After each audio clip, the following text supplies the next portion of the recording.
What if the world we live in, the rules about our jobs, our money, our power, what if it's all just a story? Well, in this explainer, we're going to decode that story. We're going to pull back the curtain on the hidden systems that shape our reality and maybe, just maybe, figure out how that story could be rewritten. So let's start with a feeling I think a lot of us have, this nagging sense that something about the modern world just doesn't quite add up. It's this deep contradiction between the promises we were sold and the reality we're actually living. You know, the anthropologist David Graeber absolutely nailed this. He pointed out this totally bizarre, upside-down paradox at the heart of our economy. He's the one who coined the term bullshit jobs, where the most essential work gets devalued, while weirdly pointless tasks often get rewarded. I mean, we all know the story, right? Work hard, add value, and you'll get security, you'll get respect. But for so many people, that promise just feels hollow. The reality is this feeling of being trapped, of anxiety, of doing work we suspect doesn't really matter, all inside a system that seems to reward the exact opposite of what it claims to value. So that brings us to the big question. If the official story isn't true, we need to look at the code running in the background. We have to figure out how it actually works. And to do that, you gotta follow the money. And this is where it gets really wild. Because it turns out our whole understanding of money itself might be the biggest illusion of them all.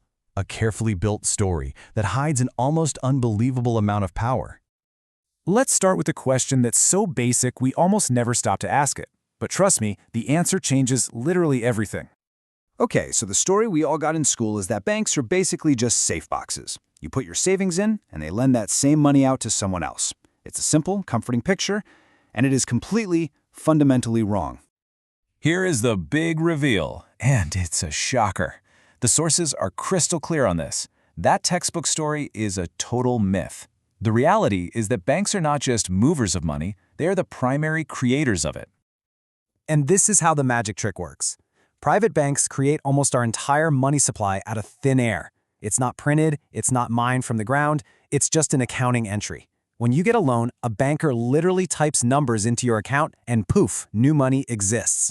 And when you pay it back, that money effectively vanishes. You see how the language itself is part of the illusion? Calling it lending makes it sound like they're just passing along something they already have. But that one little word, that mystification, hides this colossal power to create our money supply for private profit. Okay, so if banks have this incredible power, what has that meant for history? Well, it turns out it creates these repeating cycles of crisis and control that have trapped entire societies for centuries. Just look at this 5,000-year history. It's fascinating. You see this constant swing back and forth. On one side, you have systems that protect debtors, like the Jubilees in ancient Mesopotamia, where kings would just cancel everyone's debts. And on the other, you have systems that protect creditors. Our modern era, especially since 1971, has swung hard, really hard in favor of the creditors. And here's what that looks like in the real world. When you let banks create as much money as they want, they tend to pour it into speculative bubbles, like real estate, not into building new factories or businesses. The amount of new money created just dwarfs the actual growth of the real economy, which inevitably leads to a massive, painful crash, just like in 2008. So, you see, this is way more than just an economic cycle. It's an engine of control. It works to funnel wealth to the very top, and then uses the morality of paying your debts to justify the insane levels of inequality it creates. But this whole system of debt and pointless work doesn't just crash economies. It creates a deep personal crisis right inside our own heads, a crisis of identity, of purpose, and our very sense of time. I mean, this is the craziest paradox of all. We have the technology right now to automate somewhere between half and 80% of all jobs. We could be freeing ourselves up, but instead, we've got this explosion of nonsense work. We're all kept frantically busy by this artificial feeling of scarcity, especially a scarcity of time. We're busy, sure, but for what?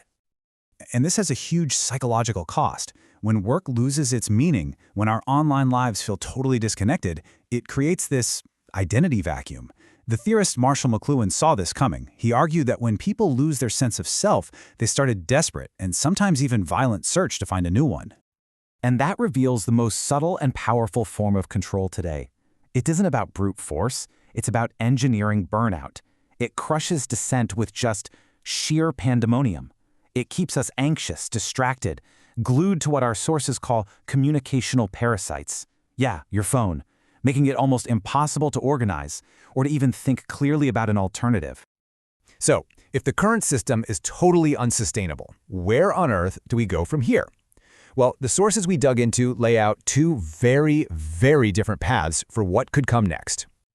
All right, the first vision is about us taking back the steering wheel. It's about fundamentally redesigning the whole system to serve actual human beings, not just abstract numbers on a screen. So this path is a total democratic overhaul. The idea is to treat the economy like a complex machine that we can actually steer. This means taking the power of money creation back into public hands, using credit guidance to fund things we actually need, like green energy, instead of more housing bubbles. And it means redesigning government itself to be a liberty machine, something whose entire purpose is to actively generate more freedom for everyone. And then there's path number 2.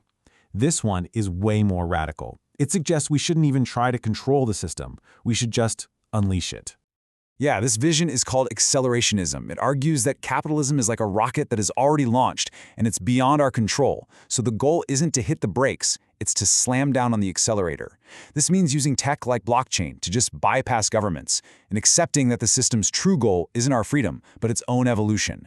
In this truly wild view, humanity, we're just the biological bootloader, the starter code for a planetary AI that will eventually leave us in the dust. So in the end, from debt jubilees in ancient Sumeria to the code running on the blockchain today, the system has never been some fixed law of nature. It's always been a story, a set of rules that we all collectively agree to live by. We've just explored how that story works. The only real question left is, what new story are we going to choose to write next?